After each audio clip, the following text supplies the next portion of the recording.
Hi, I'm Kira. Welcome to Using Tailwind, Optimizing Pinterest and Timing Pins. Pinterest is used by 150 million people, and it can be an important part of your social media plan. Tailwind is a Pinterest marketing toolkit, and it can help you monitor Pinterest, measure your results, schedule pins, and discover content.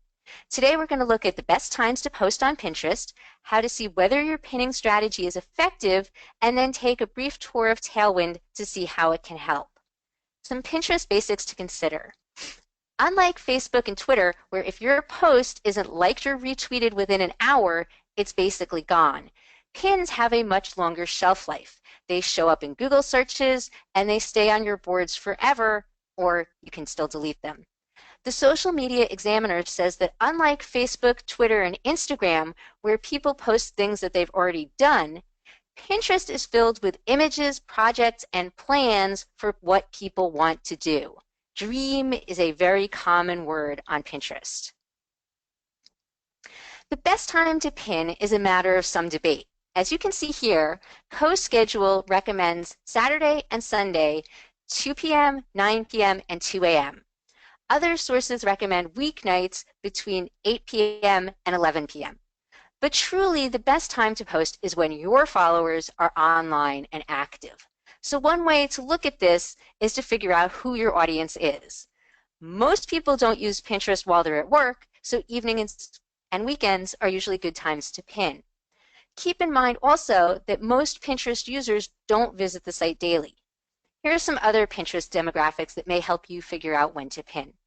67% of pinners are under 40, and maybe those are the people who are using it at 2 a.m.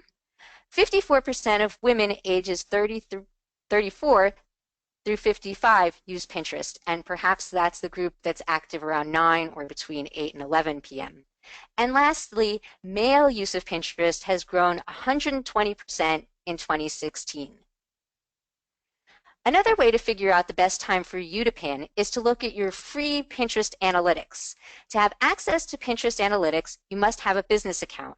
But you can convert any account to a business account with a few clicks, and you can even do this with your personal account just out of curiosity. With a business account, you'll be able to see an added analytics section on the left side of your Pinterest page, and it will take a few days for them to analyze the data so that you can get the information. Once that's complete, you have the three sections here. You'll have your Pinterest profile, the people you reach, and activity from your website if you link back to your website. This Pinterest profile section lets you see the pins that people see from your profile. You can also see how many times your pin appears in people's home feeds, the category feeds, and search, and that's called an impression. You can also see which pins received the most impressions in the past 30 days, or you can customize to a different amount of time. Pinterest also shows you how many times your pin has been repinned, clicked, and your best all-time pins. And those are all ways of measuring success on Pinterest. In the People You Reach section in the middle there, you'll be able to see a breakdown of your audience by country, metro area, language, and gender. You'll also be able to see your audience's most common interests and boards that contain a lot of your pins. And this is a good way to get a feel for who your audience is and what they like. It's also a good way to find ideas about what else you might want to pin. Pinterest lastly shows you on this page the other businesses that they follow, which again is a good way to get an idea of who they are. And then the final option here where it says want to see more is activity, and this shows things that are pinned from your website. This is most useful for businesses to see the items that people are pinning from their website with the Save button. Lastly, you can download all of your Pinterest analytics into a CSV file.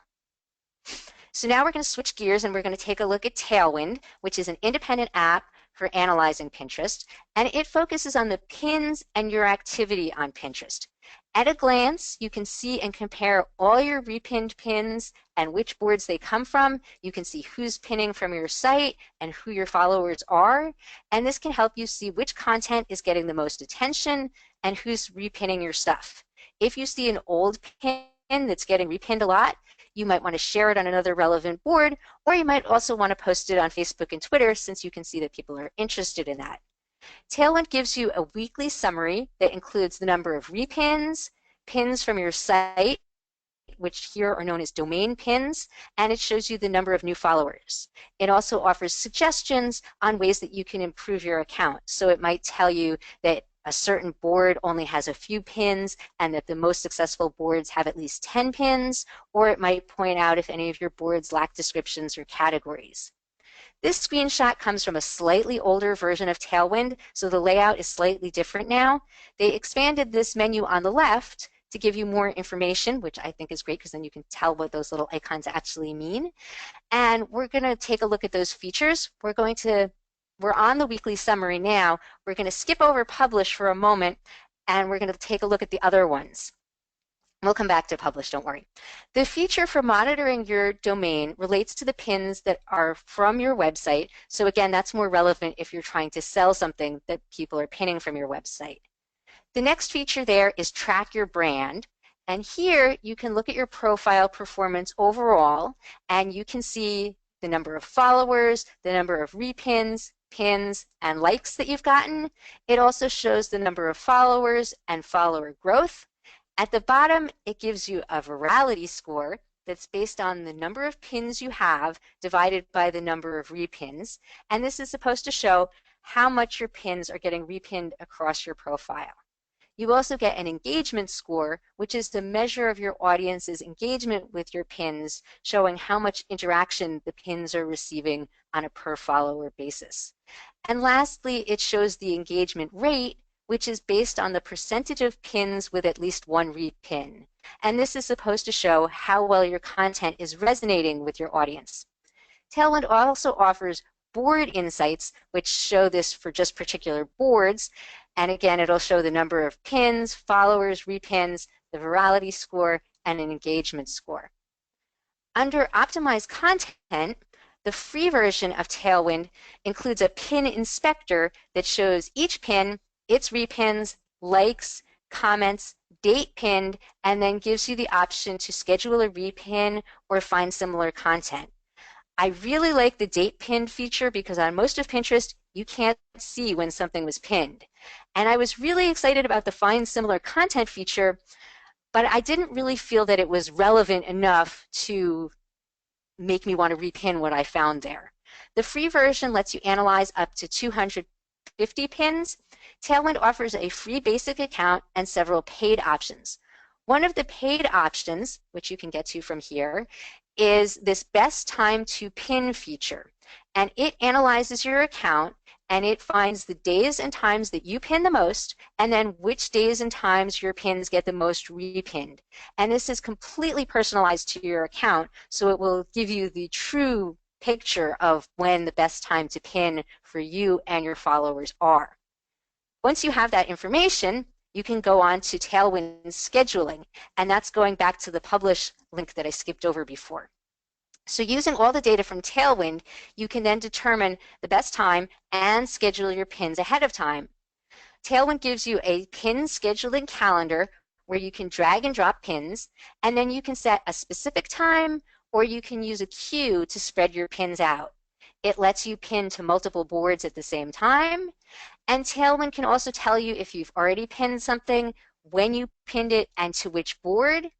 You can get Tailwind browser extensions for Chrome, Safari, and Firefox, which let you schedule pins from anywhere on the web.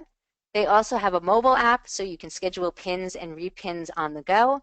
And both of these give you the option to edit the description of the pin, and you can also send it not only to Pinterest, but you can send it to Facebook and Twitter. You can even create drafts and send them to your drafts folder via email. So here you can see the weekly pinning schedule with days and times that Tailwind selected based on their insights from over 500 million pins, 200 million boards. They factor in trends from the topics you pin most about, when your audience is most engaged, Pinterest trends, information on repins, traffic and conversions from billions of data points. So if you don't want to go based on your best time to pin from the previous page, you can let Tailwind do the analysis and go with their version of the best time to pin. On the left, you can see options for seeing all of your drafts, your scheduled pins, your published pins, board lists, and their newest option, which is Pin from Instagram. And that's really neat because then you can pin anything from Instagram very easily. Or you can go to the left side of the screen, the right side of the screen, and there's a Create New Pin button. And when you click on that, it gives you the option to upload images so you can create your own original content. You can also use the Design a Pin button, and there you can use Canva to create a pin. Canva, if you're not familiar with it, lets you easily create beautiful designs and documents, including posts that are just the right size for Pinterest. Canva has a lot of free images and design elements, and you don't even need to have a Canva account to use it from here. And again, you can pin directly from Instagram here. Tailwind has an entire suite of tools for Instagram, but that's a different webinar. So you can do quite a bit with the free trial version of Tailwind, which lets you try out all of these features. You can schedule 100 pins. It's worth a try if you're active on Pinterest. Their small business plan is $9.99 per month, and that includes unlimited pin scheduling, multi-account capability, and more. And they have, of course, more pricey options for larger organizations. Tailwind also has free bi-weekly webinars, which will show you how to use it even in greater depth, and you can attend a live one and ask questions or view a recording of their webinars. Alternatively, you can use Buffer and Hootsuite to schedule pins too. Buffer lets you schedule pins as part of their paid plans, which start at $10 per month, and you can pin from the Buffer dashboard where you can see what you've got scheduled for all your social networks at once, or you can pin from the Buffer browser extension. Buffer also shows you your most recent pin, the most and least popular pins, and the ones with the most likes, comments, and repins. The Buffer blog has a lot of Pinterest insights, statistics, and marketing advice, and it's worth reading even if you aren't going to use the Buffer service.